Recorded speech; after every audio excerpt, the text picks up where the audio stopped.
ನಮಸ್ಕಾರ ಸ್ನೇಹಿತರೆ, ಇಂದು ನಾವು ಬಣ್ಣಗಳ ಹಬ್ಬವಾದ ಹೋಳಿ ಹಬ್ಬವನ್ನ ಆಚರಿಸುತ್ತಿದ್ದೇವೆ. ಇದರ ನಿಜವಾದ ಇತಿಹಾಸ ಮತ್ತು ಅದರ ಮಹತ್ವದ ಬಗ್ಗೆ ತಿಳಿದುಕೊಳ್ಳೋಣ. ಹೋಳಿ ಯಾಕೆ ಆಚರಿಸುತ್ತೇವೆ? ಇದರ ಹಿಂದಿನ ಪೌರಾಣಿಕ ಕಥೆ ಏನು? ಹೌದು, ಹೋಳಿ ಹಬ್ಬದ ಮೂಲ ಕಥೆಗೆ ಸಂಬಂಧಿಸಿದಂತೆ ಪ್ರಹ್ಲಾದ, ಹಿರಣ್ಯಕಶಿಪು ಮತ್ತು ಹೋಲಿಕಾ.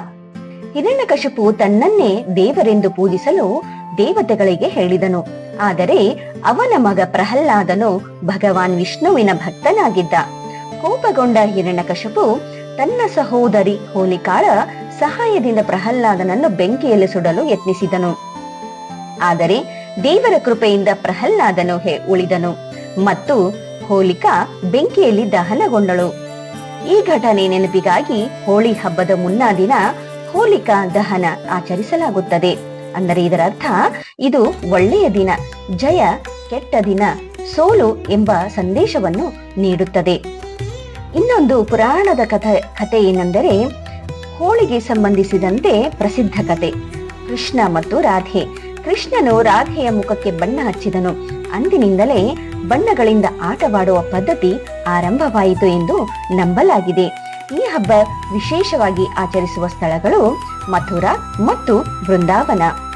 ಇನ್ನೊಂದು ಪಟ್ಟಣದ ಒಂದು ವಿಶೇಷವೇನೆಂದರೆ, ಒಂದು ಪ್ರದೇಶದ ಒಂದು ಆಚರಣೆ ಏನೆಂದರೆ ನವಲಗುಂದದ ಹೋಳಿ ವಿಶೇಷ. ಇಲ್ಲಿ ಹೋಳಿ ಹಬ್ಬವು ವಿಶೇಷ ಸಂಪ್ರದಾಯ ಮತ್ತು ಗ್ರಾಮೀಣ ಸಂಸ್ಕೃತಿಯೊಂದಿಗೆ ಆಚರಿಸಲಾಗುತ್ತದೆ.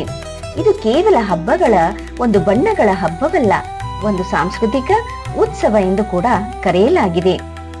ಹೋಳಿ ಹಬ್ಬದ ಮುನ್ನಾ ದಿನ ಗ್ರಾಮಸ್ಥರೆಲ್ಲರೂ ಸೇರಿ ಹೋಲಿಕಾ ದಹನ ಮಾಡುತ್ತಾರೆ. ಅಂದ್ರೆ ಇದಕ್ಕೆ ಸಂಬಂಧಿಸಿದಂತೆ ಪ್ರಹ್ಲಾದ ಮತ್ತು ಹೋಲಿಕಾ ಈ ಒಂದು ಅಗ್ನಿ ಪೂಜೆಯಿಂದ ಕೆಟ್ಟ ಶಕ್ತಿಗಳು ದೂರವಾಗಲಿ ಎಂದು ಅವರ ನಂಬಿಕೆ ಇಲ್ಲಿ ಬಲವಾಗಿದೆ.